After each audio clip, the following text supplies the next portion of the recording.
I'm grumpy today. Nothing works properly. And people. People. All right, you want me to talk about the carbon tax? I'm going to talk about the carbon tax at the end of this video. The inflation report comes out next week, so I'm going to give you my preview. And let's just recap how we got here, okay?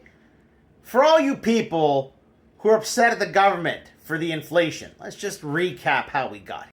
I'll start with this. The Bank of Canada expects to announce end of quantitative tightening in the next few months. What does this mean? Well, a couple years ago, we had this whole pandemic thing. Money was printed to help us through that pandemic. And 2 years ago, they started, unwinding all that bullshit, pulling some of that liquidity out of the market. And the Bank of Canada expects to end the program sometime early this year. Now shut the fuck up when it comes to the COVID money printing.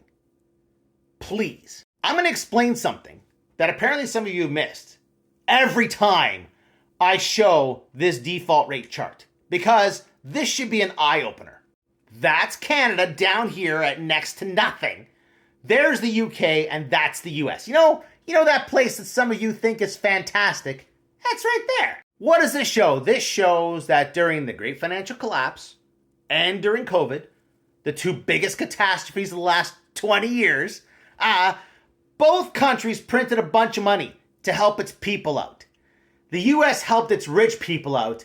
Canada helped its regular people out. The Liberals. All the fucking conservatives right there. Same fucking story. These spikes, that's people losing their houses. People like you. Like if I was just showing you this chart, would you be able to figure out where the Great Financial Collapse and COVID were? Barely moved. Yeah, some people lost their shit, but not like in the US. Yeah, so don't tell me another government would have done something different. They wouldn't have. Not to mention, as I've said a million times before, the Bank of Canada is in charge of our money. If the US prints money, and the US printed money, the Bank of Canada is going to print money. Doesn't matter who the PM is. Doesn't matter who the ruling party is. So we put that money printing to good use, while the US gave it to billionaires. And fucked people. All right, the inflation report. Let's keep this short and sweet. I think that the CPI is pretty much going to stay unchanged. Why? Gasoline was more expensive and we had a GST holiday. So I think CPI overall is going to remain pretty much unchanged again. But as a year-over-year measurement, that means inflation went up. That's what my numbers say, that we went up to 2.2. I'd be surprised if we were under 2. I don't think the GST holiday had that much of an impact. But there was Christmas, there were sales, so on and so forth. I could be totally wrong. All right. Everyone is jumping off the carbon tax bus. And I mean, God, look, there's 2 carbon taxes, okay? I'm going to step through the consumer carbon tax because that's what everyone is talking about. No one is talking about the industrial carbon tax. Now, Pierre Poilievre might get rid of that, but I don't think so. Because remember, the conservatives are the ones that put that in place. Like, they laid the foundation for that industrial carbon tax. So let's just talk about the consumer carbon tax. That's the one you actually care about. That's the one that makes gasoline more expensive. That's the one that makes inflation higher. And it does make inflation higher, okay? I try to correct people constantly on this one. They think it's no big deal. It's an enormous deal. Now, there's 2 parts of this. And still people get this wrong. There's the annual increase, and then there's the entire tax. So let's take a look at November. It was 1.9. Without the carbon tax increase of 2024, it would have been 1.75. But they're talking about scrapping the entire tax, which is something I have been advocating for a while now. The entire tax is responsible for 0.6, which means November would have been 1.3. September would have been 1. Again, we're trying to fight these inflation numbers, so we should have paused the tax outright. Also, if this adjusts down to 1 instead of 1.6, that's a better view of how fucked we are as an economy. One way or another, the carbon tax is going to go away. The consumer carbon tax is going to go away. And when it does, it's going to have a big hit on these inflation numbers. Are you going to feel it? Only at the gas pump. There might be some more sales at Canadian Tire or Walmart. That's about it. Will you feel it? Probably not. Now, people, especially the people who hate Mark Carney, stop. He's not an elected official. Like, fuck me. Did you people go to school at all? John Turner was not elected. He became PM. But as I've mentioned the last couple days, right, he didn't have a seat. So even though he was elected leader of the party, they still had to have an election.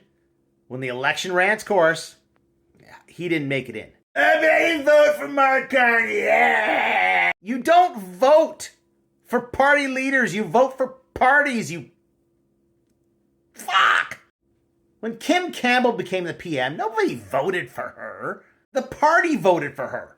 The party made her PM. We didn't. Just like John Turner, there was an election.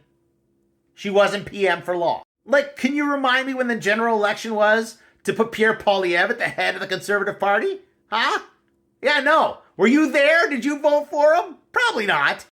Now, I'm still very hesitant on Mark Carney becoming the PM. I just don't see it. I don't see it. Even though I support Mark Carney, I don't see it. Let me show you his video, and then I'll explain why.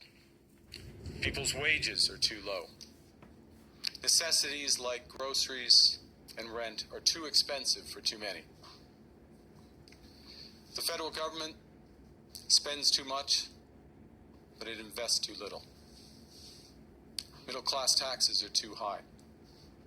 And we're not yet ready to make the AI revolution and the energy transition work for all Canadians.